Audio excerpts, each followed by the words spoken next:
Bien que nous ayons la chance de vivre dans un monde où les enquêteurs disposent de toutes sortes d'outils utiles, il est statistiquement vrai que de nombreux pays dans le monde ont aujourd'hui des taux de résolution des crimes plus faibles qu'auparavant.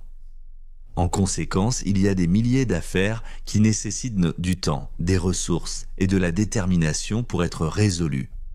Rejoignez-nous pour l'épisode d'aujourd'hui alors que nous examinons 3 affaires de personnes toujours portées disparues en 2025.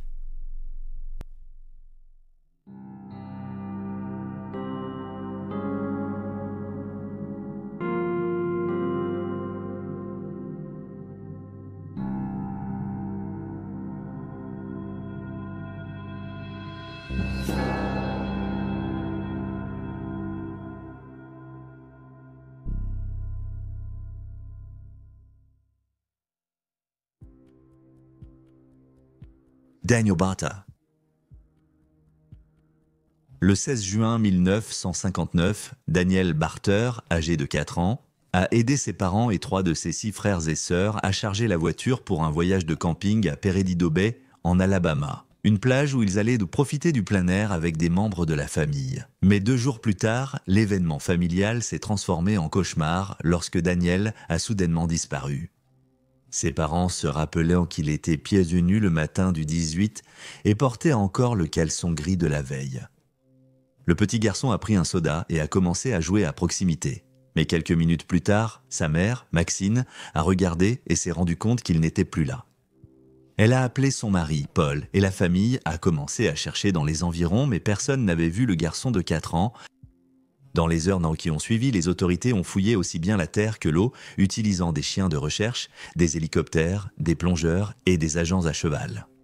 La région étant marécageuse et peuplée de prédateurs, les enquêteurs pensent qu'il a pu être attrapé par un animal. Des alligators ont été ouverts pour retrouver Daniel, mais rien n'a été trouvé. Malgré les dangers de la zone où il jouait, beaucoup pensent que Daniel a été enlevé à ses parents. Sa mère a dit qu'un mois avant sa disparition, elle avait vu un véhicule suspect devant leur maison. En s'approchant du côté conducteur, elle a vu le conducteur se couvrir le visage avec un journal avant de démarrer en trombe. À la même époque, un voisin a déclaré qu'un homme avait été vu espionnant la maison la nuit, surtout la chambre du garçon. Malgré des empreintes relevées sous une fenêtre et des moulages pris, cette piste n'a jamais abouti. On ignore si les moulages existent toujours, car beaucoup d'anciens dossiers ont été perdus ou détruits. De même, Maxine a également déclaré que le matin de la disparition de Daniel, elle l'avait emmené, lui et l'un de ses frères, avec elle lorsqu'elle est allée dans un magasin local. Elle les a laissés dans la voiture en entrant au magasin. À son retour, le frère de Daniel lui a dit qu'un homme s'était garé à côté et les avait fixés avant de partir. Ces incidents étranges ont amené Maxine et Paul à soupçonner que leur fils leur a été enlevé. Maxine a ajouté que son fils n'aimait pas l'eau, donc elle ne croyait pas qu'il s'en approcherait trop. La famille ne pense pas non plus qu'il se soit éloigné car il était pieds nus et les broussailles épaisses et piquantes rendèrent la marche inconfortable. Les enquêteurs n'ont trouvé aucune preuve pour appuyer une théorie dans cette affaire. Même la bouteille de jus qu'il buvait n'a pas été retrouvée. Daniel Barter, 4 ans, a disparu le 18 juin 1959 à Paradiso Bay, Lillian, Alabama. Il est décrit comme un garçon blanc aux cheveux bruns et aux yeux bruns. Lors de sa disparition, il mesurait 91 cm, pesait 23 kg et portait un caleçon gris. Il a des cicatrices aux doigts et sur la langue. Il peut utiliser le surnom Danny. S'il est toujours en vie, il aura 70 ans. Malheureusement, les parents de Daniel et un de ses frères y sont décédés depuis. Cependant, ses frères et sœurs cherchent encore des réponses. Toute personne ayant des informations sur cette affaire peut contacter le bureau du shérif du comté de Baldwin au 251-937-0202.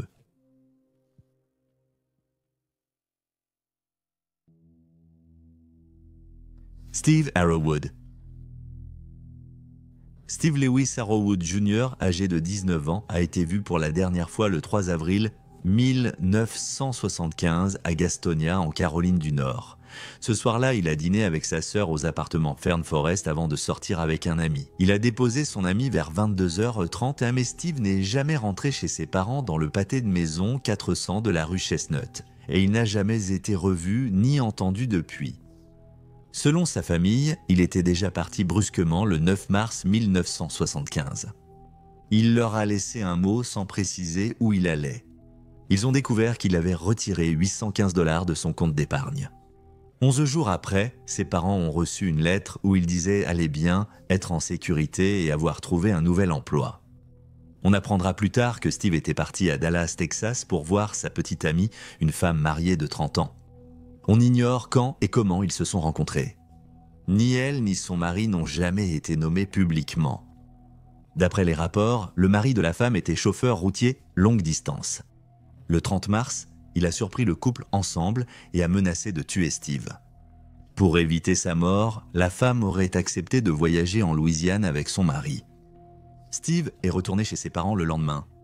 Sa famille a déclaré aux enquêteurs ne pas croire que Steve partait définitivement, car il avait laissé un chèque non encaissé de 500 $ provenant d'un remboursement d'impôts.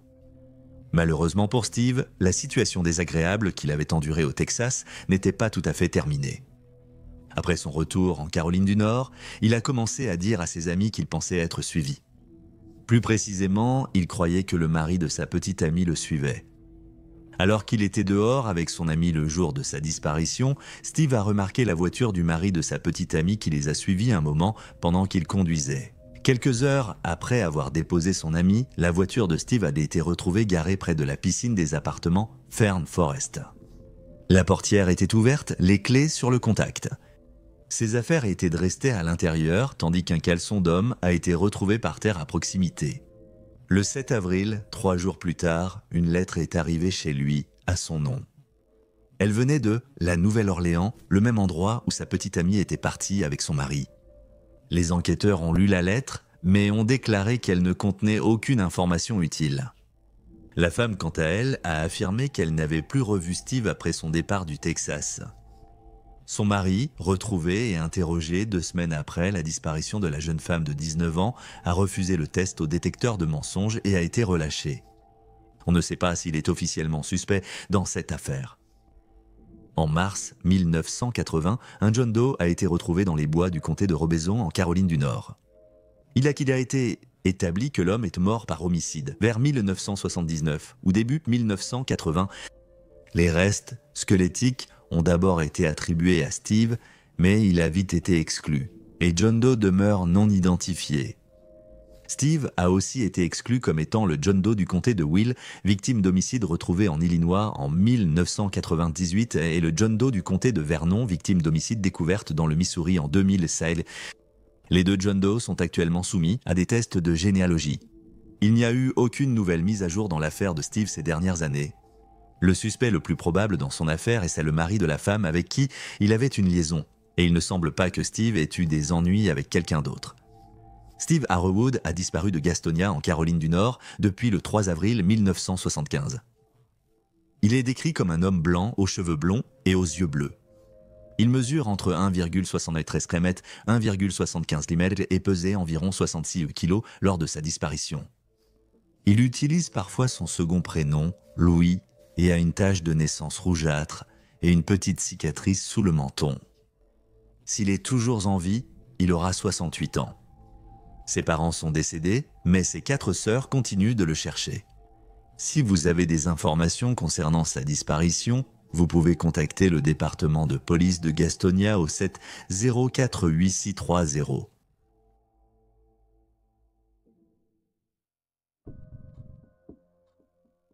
Les frères Vocella. Charles C. J. Vocella, 3 ans, et son frère William Billy Vocella, 2 ans, ont été vus pour la dernière fois à Rochester, New Hampshire, le 9 octobre 1986. Ils ont été enlevés par leur père, non gardien, Charles Martin Vocella Jr. Vocella a rencontré la mère de ses enfants, Ruth Parker, grâce à une annonce personnelle dans un magazine Nature en 1981. La relation a débuté par des lettres, puis des appels, avant que le couple ne se rencontre en personne après quelques mois d'échanges. Après cette rencontre, Ruth a décidé de faire ses valises et de déménager dans le New Hampshire où vivait Vosella. Elle s'était rapidement prise d'affection pour lui, le décrivant comme un homme intelligent et qui semblait honnête. Vosella s'intéressait aux aliments diététiques, à la bourse et était fils unique.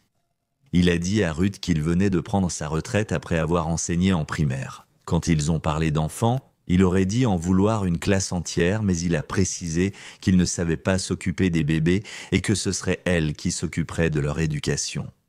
Peu de temps après, Ruth est tombée enceinte de leur premier enfant et a accouché à la fin de 1982. 2 ans après, leur deuxième fils Billy est né. Pendant les premières années, la famille de 4 personnes semblait heureuse. Le couple gagnait sa vie en rénovant et revendant des maisons et Ruth pouvait passer plus de temps à la maison pour s'occuper des enfants. Cependant, au fil des années, Vessela est devenue de plus en plus renfermée et passait de moins en moins de temps avec la famille. Parfois, il parlait peu à Ruth et aux enfants, et parfois, il ne rentrait même pas le soir. Peu à peu, Vessela s'est transformé en quelqu'un que Ruth avait du mal à reconnaître. Il était contrôlant, impulsif et conflictuel. Il ne voulait pas que la mère de 2 enfants retourne travailler et pensait que si elle quittait la maison, elle n'aurait pas assez de temps à consacrer à l'éducation de leurs enfants. Il lui imposait aussi un budget strict pour la nourriture et les articles ménagers. Quand des amis appelaient pour Ruth, Vessela répondait qu'elle était occupée. Il a même tenté de la persuader que sa famille ne voulait plus lui parler, ne se préoccupait pas d'elle et l'avait oubliée. La goutte d'eau pour Ruth a été lorsque Vessela a acheté une maison à rénover sans en discuter avec elle. Elle estimait que la maison était dans un trop mauvais état pour qu'elle et les enfants puissent y vivre pendant les travaux, notant qu'elle était sombre et que des clous dépassaient des murs. Le couple a finalement convenu que Ruth vivrait avec Seji et Billy dans un appartement jusqu'à ce que la maison soit rénovée. Mais Vessela a même rendu cela difficile en plaçant toutes les affaires du couple dans un garde-meuble et en trouvant des excuses pour ne pas apporter les objets qu'elle demandait. Puis, sans prévenir, Vessela a annoncé à Ruth qu'il voulait divorcer. Ruth a consulté un avocat, son mari ne pouvant lui expliquer clairement la situation, notamment la garde des enfants. Dès les premières démarches, elle a constaté que son mari se préoccupait davantage du partage des biens que de l'accès aux enfants. Ruth a travaillé dans un fast-food pour subvenir à ses besoins pendant que sa nièce gardait les garçons. Vessela a accepté de garder Seji et Billy pendant qu'elle travaillait, mais il les confiait souvent à son père Charles Senior et ne les ramenait pas comme promis. Le matin du jeudi 9 octobre 1986, Ruth a laissé les garçons avec une baby-sitter et est partie travailler. Plus tard dans la matinée, Vessela a pris les enfants et annoncé à son ex-femme qu'il les ramènerait samedi. Mais vendredi matin, il l'a appelé pour dire qu'il partait dans le Connecticut voir une tante et rentrerait tard. Vessela a rappelé samedi soir et a déclaré que les enfants voulaient rester avec eux jusqu'à lundi car ils s'amusaient bien. Ruth se rappelle avoir entendu les 2 garçons, mais Vessela a refusé qu'elle leur parle. Le lundi venu, aucun signe de lui ni des enfants.